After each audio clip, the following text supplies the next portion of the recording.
Welcome to this new series of videos. You'll uncover the hidden geometry at the heart of sacred architecture. Step by step, we'll follow the traces of the ancient builders, from ancient temples to great cathedrals. Stay with us because you will never see architecture the same way again. This video series is for anyone who feels drawn to geometry, harmony, precision, and the techniques of the ancient builders. Sacred constructions from the past never seem to have been built at random, neither in time, nor in space, nor in form. From a simple pyramid to the most complex cathedral, including Greek temples and even Neolithic structures, every shape, whether drawn, carved, or sculpted, was carefully thought out and combined with others to create a harmonious, geometric, and functional unity. Each form symbolizes something. Each sacred construction of the past is unique, related to its environment, linked to its time, and the people who lived there. Every part of a building relates to the unity, and the unity relates to man and his proportions. Every construction is created by men, for men, to venerate or not, one or more gods or perhaps something else. We don't claim to provide you with the explanation and solution to all forms in every dimension, but thanks to our combined perspectives as architects and historians, we hope that this series of videos can open doors for you to understand geometry because geometry, sacred or not, is not limited to the flower of life, the golden ratio, and the cube of Metatron. The divine proportion is not a taboo. On the contrary, it has been taught in architecture schools for decades. Many architects and teachers firmly believe that this proportion was known and used by ancient builders, and that it allowed for harmonious shapes. But it's not that simple, and it is not limited to just this proportion.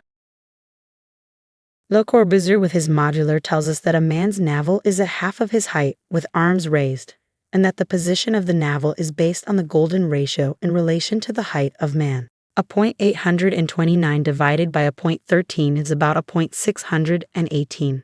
Then he literally goes into a frenzy where everything is supposedly proportioned according to this golden ratio highlighted in the Renaissance. But he draws a very blurry man, which prevents verifying these ratios between the small parts and the unity. Sometimes we find the golden ratio in architecture, but you will soon see that there are many other ratios in geometry, more interesting and more present in the important constructions of the past. Buckle up.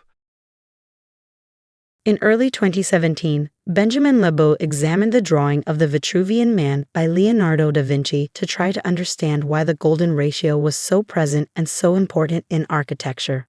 And his conclusion is that the golden ratio is not as present as one might believe, and that even the text of Leonardo da Vinci differs from Vitruvius's explanations himself. We will make a video solely on this analysis. When we see these two plans in parallel, we realize that there are a multitude of common points in the distribution of spaces, in the number of bays, the orientation of the cross-section at the center, the 7 alcoves on the right, and finally the proportion in relation to the whole plan. And the golden ratio is hardly present, or very little. These two buildings, so different in their exterior appearance, and built with more than a 2,000-year gap, seem to stem from a similar approach that cannot be the result of chance.